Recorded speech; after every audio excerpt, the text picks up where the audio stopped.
Well then, genuinely wasn't expecting that sort of response to the mass transit video, so thank you very much. And if you haven't watched that already, please click there and do so.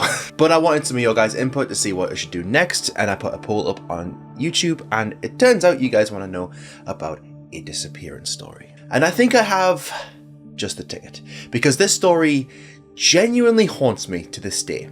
It's a story that I just happened upon one day as I was doing research for the podcast, and it's one that how do I put this? It's sort of my go-to story whenever I'm talking about like true crime or creepy occurrences or, things from that genre. It's the one that sticks with me. So we're going to talk about it today. And normally these preamble bits at the beginning of these videos, and indeed at the beginning of the podcast episodes, will all have something to do with that thing. You saw what I did at the beginning of the mass transit video. This doesn't have that, because there's no preface, there's no context to this. It's just legit screwed up. This is the story of the disappearance of Bryce Laspica. Born on April 30th, 1994, Bryce would be welcomed into the world by Karen and Michael Laspica in Springfield, Illinois. Growing up, Bryce was artistic, he was friendly, he was popular, he was everything that you would want for your child. People said that he could light up a room with his charisma or his smile, and from the looks of things, his life was fairly uneventful, but loving and peaceful, and sometimes that's all you can want. Once Bryce actually graduated from high school in 2012, the Laspicas decided that the cold Midwest of Illinois was not for them, so they decided to uproot everything and go all the way down to California. They wanted to start their new life in California, and they decided to settle in Laguna Niguel. Bryce, though, had other plans. He didn't want to stay in Laguna Niguel with his parents. He decided that he was going to go to college up in Chico, California, and he would attend Sierra College, which was 450 miles north of Laguna Niguel. During his freshman year of college, Bryce would meet a girl named Kim, and the two would begin dating, and it must have been pretty serious because they were even Facebook official. The early 2010s were. That was like the big deal back then. The first year of college was going fantastic. He had good grades, he had good friends, he had a girlfriend, he had a very, very close relationship with his roommate, Sean Dixon. Everything by and large was like going perfectly and the future was shining brightly. But this was all about to change very, very quickly. And when I say quickly, I mean it's like done. A few days before Labor Day weekend 2013, people around Bryce said that he just drastically changed. People said that he just wasn't the same Bryce that they knew and loved. It got to the point where it was so disturbing to someone like Sean, Bryce's roommate, that Sean actually got into contact with Karen Laspica. Sean tells Karen that Bryce is acting really, really weird, and even goes as far as to let her know that Bryce dumped Kim via text, and this was just something completely out of character. Bryce would never do that. And the weirdest part was that in the text, he said that she would be better off without him. Sean tells Karen that this all started after a massive gaming marathon that Bryce had through the night, and he had apparently been experimenting with the ADHD drug Vyvanse. A lot of students at the time would use Vyvanse for a late burst of energy, and after going to university myself, I can genuinely tell you that eventually Red Bull or Monster or Relentless, it all starts to just stop having an effect. So, people using Vyvanse were probably using it just because it was the only thing that worked. However, the big side effects of Vyvanse are that it has the same effects as meth. And I'm no expert, but I'd say that makes that pretty dangerous. A few hours after the call from Sean, Karen gets a call from Bryce himself, and he's currently at the apartment of Kim, which is about 90 miles north of Bryce's own apartment. God, Americans just have roads for fucking days, man. Kim gets hold of the phone, and she tells Bryce's mother that Bryce just isn't acting like Bryce. Kim was so worried about Bryce in this moment that she took away his keys and hid them so that he couldn't be a danger to himself or anybody else on the road. In hindsight, probably the smartest move anybody could have made there.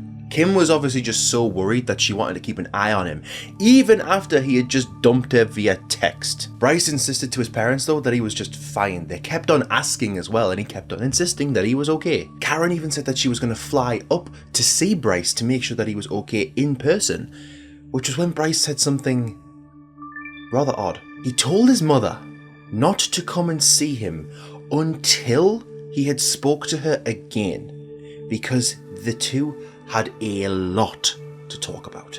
What he wanted to say to her, we've never found out. Karen then gets put back on with Kim, and she asks Kim to give Bryce his keys back, because to Karen, Bryce sounds like he is of sound mind, he's in control, and that he should be allowed to leave and go back to his own apartment. Karen told Bryce, go home, get some sleep, and call me in the morning. But did he do that?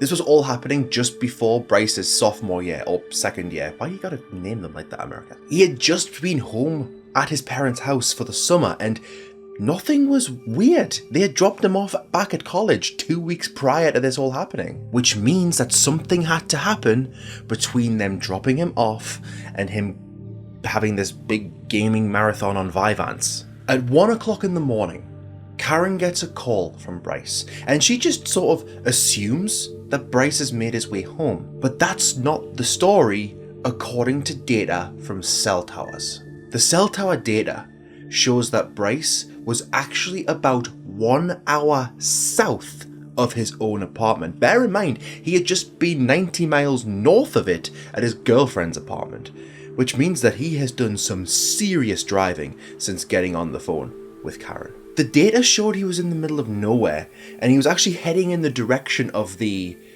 I'm going to butcher the name of this, Tehachapi Mountains, with his endpoint being, well, completely unknown. It's honestly as if Bryce got in the car, started driving back to his own apartment, and before ever arriving there, just kept going on and on and on. At 11 o'clock in the morning, this is 10 hours after Karen had last spoke to Bryce, Karen and Michael get an alert from their insurance company, State Farm. Insert some Jake from State Farm jokes here, because my name's Jake. All joking aside though, State Farm tells the Laspicas that one of their vehicles is in need of roadside assistance. And which vehicle would that be? The one Bryce is driving. Karen immediately calls Sean and asks, is Bryce still sleeping?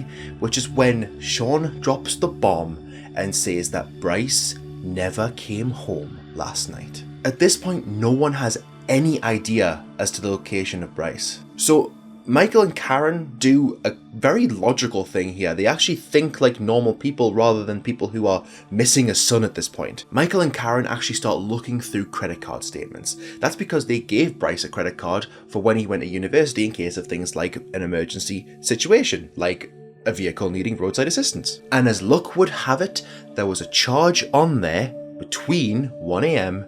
and 11 a.m. And the charge was to a very, very well-known place in California known as Buttonwillow. Now, forgive me if anybody has ever heard of Buttonwillow, but I hadn't, and that's because Buttonwillow isn't actually a town. The town of Buttonwillow is used very, very loosely because Buttonwillow is actually basically just a giant truck stop. There's basically nothing there apart from a truck stop. But do you want to know what makes that even weirder? Buttonwillow is around 300 miles south of Bryce's own apartment. It's also just under 200 miles north of Laguna Niguel, and it's almost as if Bryce was actually driving home rather than just home. Somehow he'd ended up closer to home than college. Logically, the Laspicas think he was just driving home rather than home, and that's when they got the alert from State Farm. But why did they get the alert from State Farm? Well, Michael manages to discern what the company that the credit card charge was to, and it was to a repair shop named Castro Tire and Truck. So Michael called Castro and wanted to know if they had serviced a vehicle and if that vehicle had contained a boy of Bryce's description. The person on the other end of the phone says that he remembers servicing a car that meets those descriptions and that person around 9 o'clock in the morning. Christian was this guy's name. He was the driver of the truck, like the vehicle response truck, from Castro Tire and Truck, and he said that he had got a call because Bryce's car had ran out of fuel. Been there once before, it's not fun. And he had ran out of fuel in this tiny little sleepy town called Buttonwillow. Christian said that he brought him about 3 gallons of fuel, which would be enough to get him to a fuel station to actually fill the car up to a point of, actually being able to drive long distance. Christian, though, he couldn't give them any more information than they needed because he would just fill the car up and then go on his way like he would with most jobs. But Christian, being the good Samaritan that he is, he said that, well, you know what, I've got 15 minutes. Why don't I just drive to where I found Bryce and see if I can find if he's still there or not? And you know what? He did. But what he found, that's where the story gets even more odd. Christian drives back to the truck stop, and he goes to the exact location that he serviced Bryce's car at. And Bryce had not moved. Christian calls Karen back, and then Christian hands the phone to Bryce. And when Karen asks Bryce what he's doing, he seems to take on a very literal approach. He just says, nothing. I mean, yeah, that's what he's doing. He's literally doing nothing. But it's still a strange answer to that question. Karen tells her son that he needs to go and fill the car up with more fuel and that he's only a few hours north of their current location, so just drive there. So sure enough, Bryce goes to the nearest filling station, fills up his car, and if all goes well, Bryce should be back on the road, travelling in the direction of home, and should arrive there around 3 PM, traffic permitting. By 3:30 PM, Bryce is still nowhere to be found. Karen calls Bryce again, thinking and hoping that he's just stuck in traffic with it being, Labor Day weekend. But Bryce doesn't pick up, and Karen leaves phone call after message after voicemail, and at no point does Bryce pick up or reply over the next several hours. And by 6 PM, the Laspicas, they're distraught. So they do what any logical person would do. They have no idea where their son is, so they file a missing persons report. The Orange County Sheriff's Department gets the call and they get right onto this. And they decide to try and pinpoint his exact location by going to his service provider of his mobile phone, AT&T. They try to use triangulation of cell towers to actually pinpoint an exact location for Bryce. The cell towers successfully ping Bryce's phone. And that's when everybody discovers something even more strange. Bryce isn't missing at all. Bryce is still in Buttonwillow. Bryce has barely moved in the last 9 hours, only going about 8 miles since his car was serviced by Christian. Kern County deputies find Bryce parked right by the interstate, and it's thought that for some reason, it's as if Bryce was just prolonging time. It's almost as if he was just dragging out, going back to his parents' house. It's thought that this could all have something to do with what he said to Karen when she said that she was going to fly up to him. Like, don't come up here, but I have a lot to talk to you about. Like, what was it? The deputies ask 2 things of Bryce. They ask if they can carry out a sobriety test on him, and they also ask if they're allowed to search his vehicle, and he actually consents to both. No drugs, no alcohol, and they find that Bryce is actually fit enough to drive, which just makes his behaviour even more strange. The deputies that interview him say that he's alert, normal, answered every single question correctly, and he actually gave them zero concern for anything. They ask him what he's doing. And Bryce says that he just needs to blow off some steam. And that's a very, very good answer, by the way, especially if you want to hide what you're doing. But if that is true and he just wanted to blow off some steam, I get it. I was 19 once. I remember because I went to university in Sunderland, even though I lived in Newcastle. And I just remember once getting off the train and just being like, you know what? I need to just unwind for a sec. I went to the nearest pub, got absolutely shit-faced, and then I came home and I was fine the next day because I had successfully blown off steam. It's a very normal thing to do. It's what everybody does at some point in their lives. You need to blow off some steam in some way. But the deputies did note one thing about Bryce, and that was when they asked him to call his mother. he seemed really reluctant to do that for some reason. The police literally had to get his phone, dial the number themselves, and literally put the phone to his ear. Not literally, of course, the deputies speak with Karen first, but Karen does ask one question of the deputies, and that is, do you think he's actually fit enough to drive? And the response, yes ma'am, he is.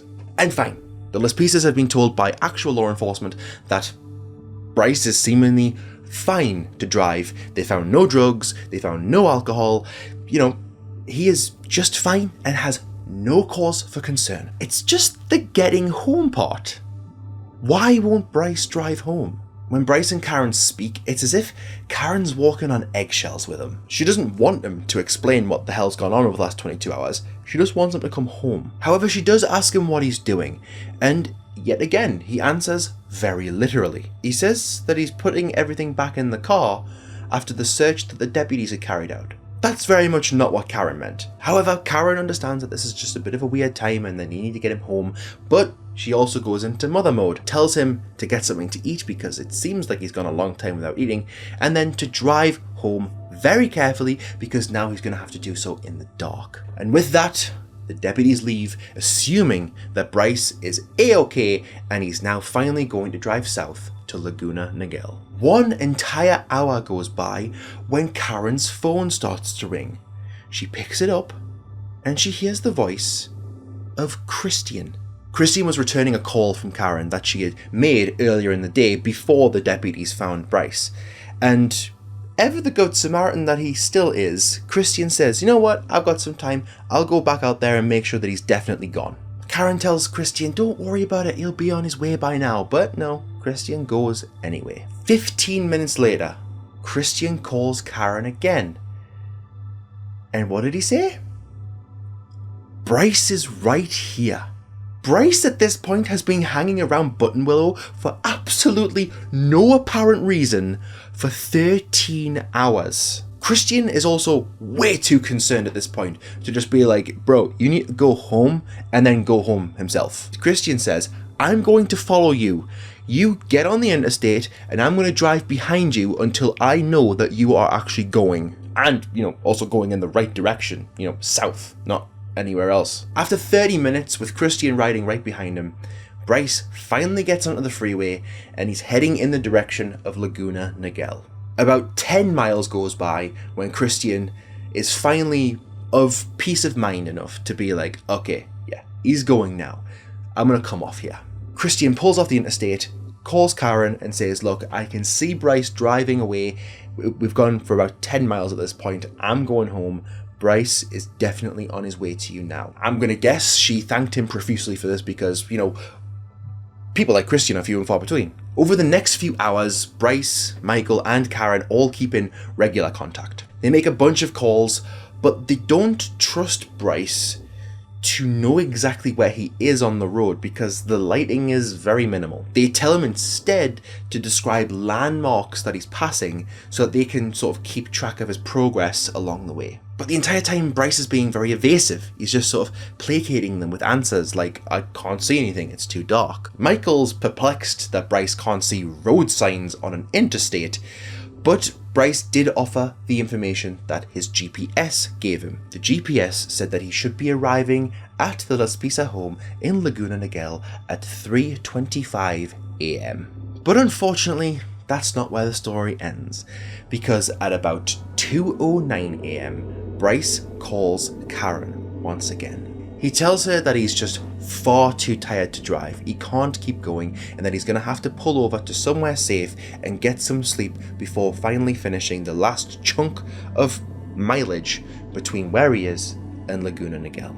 And obviously Karen agrees to this, because at this point he's been on the road for between 24 and 27 hours, and at that point you could probably start to hallucinate, so it's best to pull off and get some sleep.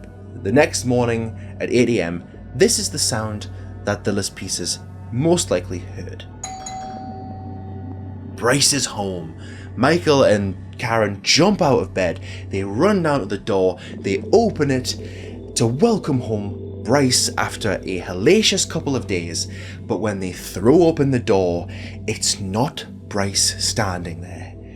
It's a California Highway Patrol officer. The first question that the patrol officer asks is if they own a 2003 Toyota Highlander.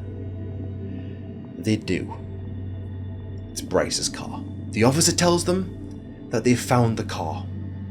It's been found, it's been abandoned in a place called Castaic Lake. Castaic Lake is almost halfway between Buttonwillow and Laguna Niguel. Whoa, hang on. Abandoned? Yep. The officer tells Karen and Michael that Bryce was nowhere to be found in any direction of the car. But they do offer the information that the car itself is an absolute wreck. It's on its side and it's at the bottom of a 25-foot or 7.5 meter embankment. And what's even more chilling is that it appears that the back window has been completely broken. Not from the impact of the car though, it's been broken from the inside outwards. This is likely how Bryce got himself out of the car, and evidence-wise, there's no blood.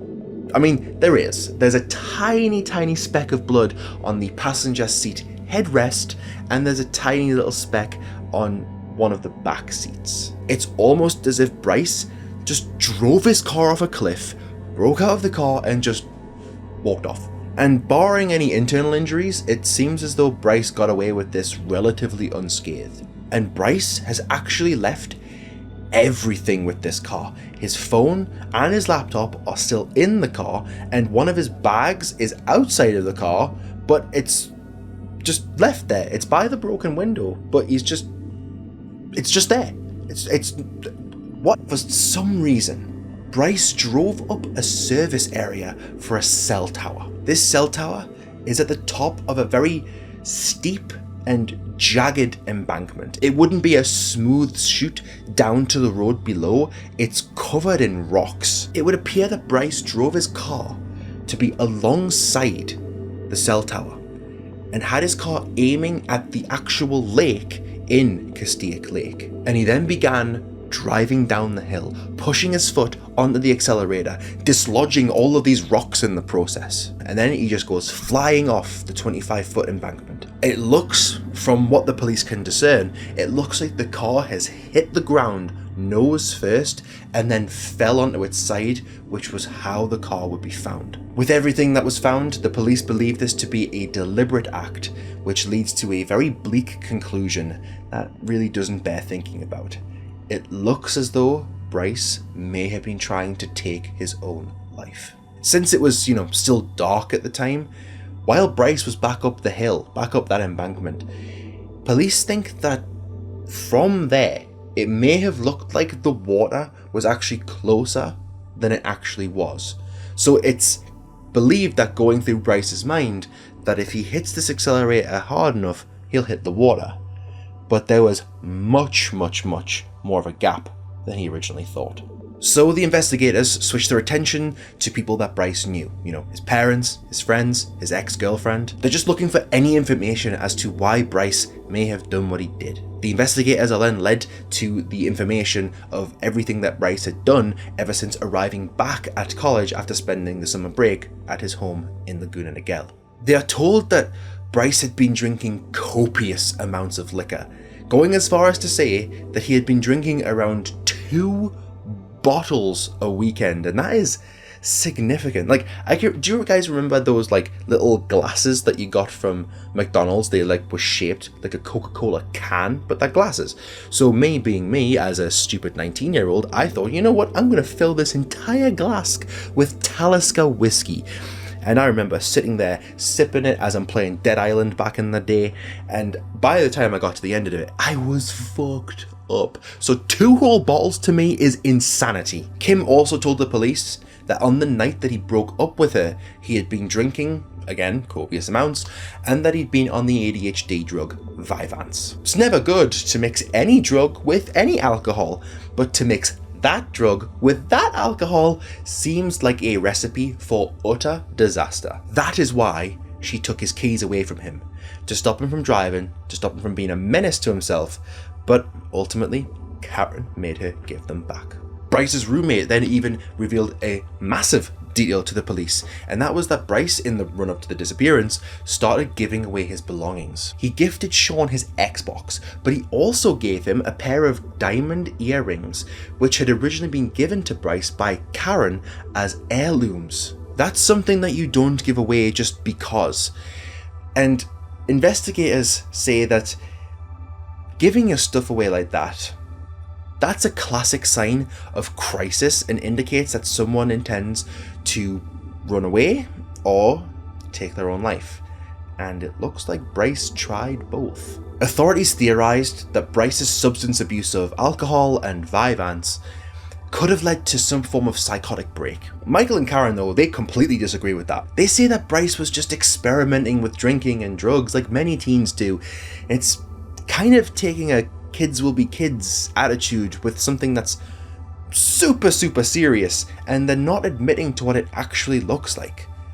Bryce had struggles with substance abuse. It's as if they don't want to admit that. Karen and Michael believe that there was absolutely nothing their son wouldn't tell them, and if he had some sort of a problem, they would be aware of it. They don't think that anything could have happened of significance between dropping him off back at college and this event. It's a 2-week time period, but they don't think enough could have happened in that time to cause an event like this. I mean, developing an alcohol abuse problem and a drug abuse problem in that time is pretty impressive actually, but it's not unheard of. Police, on the other hand, believe that everything they found leads them to the conclusion that Bryce was actually of a suicidal mindset. Everything that they have found indicated that he had no intention of going back to his old life once he left Kim's apartment. They even think that after the wreckage of the car and just leaving it there, that he continued on foot towards the 2,200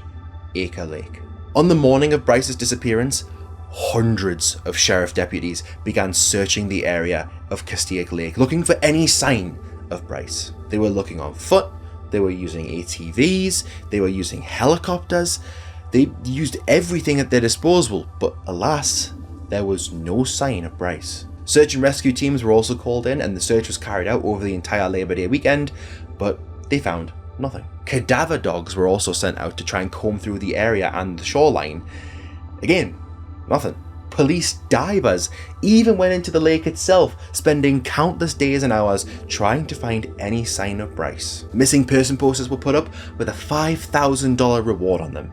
Karen got hold of the media to announce that search efforts with many people volunteering in the search would be carried out, but in the end, again, Bryce never showed up. No leads, no evidence, gone without a trace. But then 5 days after the disappearance, something huge happened in the area. A jogger that was running through Castaic Lake called 911 to report a bushfire. This bushfire occurred a mere 3 miles from Bryce's wrecked car. When first responders arrive, they discover that the fire isn't actually a bushfire.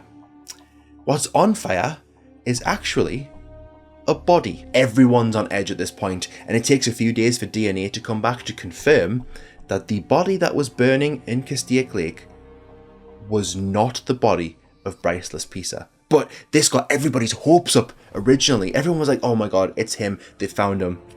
Nope, Bryce was still gone. That body, the burning one, actually belonged to a man that had been murdered from LA and had nothing to do with the Bryce situation aside from location. It was a red herring, and it was a heartbreaking one at that. Authorities do believe, though, that if Bryce had died in Castaic Lake, that they would have found his body by now. The massive search efforts that were carried out, the number of regular citizens that volunteered to come in and look, and also the amount of actual citizens that just walk through Castaic Lake on a day-to-day basis, they believe that surely, if he had died, they would have found him by now. But there is one thing that I've left out up to this point, which makes this even weirder. Okay, so the hill that Bryce would have had to have drove off to hit the floor and have the car be completely wrecked. The hill, as you're driving up to the cell tower, has a camera attached to it, and this camera is specifically designed to snap photos of a car's rear license plate as it goes up the hill. Well, that camera snapped a picture of Bryce's license plate going up that hill at 2:15 a.m. That's an entire 3 hours before the car was found wrecked. And if you remember correctly, Bryce and Karen had spoke at 2:09 a.m. when Bryce said he was too tired to continue driving and was going to find a place to try and sleep. 6 minutes later, he was driving up the hill towards the cell tower. That's not that crazy. He's gone up the hill to try and find somewhere to sleep, and then when he's woke up, he's just decided that, fuck it, I'm just going to drive off the fucking cliff. No, that's not the perplexing part. The bit that's perplexing is that at 4:29 a.m, Bryce's license plate is found again going up that very same hill. So he's gone up at 2:15 a.m, spent an indeterminable amount of time up there, and then returned just over 2 hours later, only to drive off the damn cliff. This case makes no sense. So, once everything was said and done, and everything that had belonged to Bryce had been returned to the Laspicas, Michael would go through his son's laptop, and he discovered nothing. He was looking for some sort of indication that Bryce was trying to find ways to disappear or end his own life if it was that extreme. But after he logged onto his son's laptop and began searching for any sign of planning or anything like this, there was absolutely nothing. There was no master plans, there was no search history, there was just school stuff. On day 9, with no sign of Bryce, the police would release bloodhounds into the area that Bryce's car had been wrecked in. The hounds would pick up the scent of Bryce, and they would follow it. They actually found a scent, and they started sniffing their way through the park, and they made their way to a dam. Now, this dam had a road going across the top of it, so the bloodhounds continued across the dam. They followed it down a spillway, and this spillway led to a truck stop, and from that truck stop, the scent of Bryce dissipates. So here's a theory. Is it possible that Bryce drove his car off that cliff? When he realized that he was, okay, he broke the rear window of the car, crawled out, left all of his stuff behind, went to a truck stop on Castaic Road, and then vanished? That's what investigators think. They think that he might have just hopped into a truck with a long-haul trucker, and from there he ends up just about anywhere in the country, or even the continent, to be fair. Bryce just wanting to disappear could explain why he spent so much time in Buttonwillow. It's a truck stop town after all. Maybe he was just sat in his car trying to work up the nerve to just simply go. And most people, including detectives, myself, other podcasters, YouTubers, journalists, everybody who's covered this story in the past, everybody arrives at the same conclusion: that the key to Bryce's disappearance lies somewhere within what he needed to talk to his mother about, but never got the chance to. I say the majority of people believe that, but one for sure doesn't. Karen Laspica. Karen believes that what he had to say to her had absolutely no bearing on her son's disappearance, which, okay, yeah, sure. To this day, no one has ever found Bryce.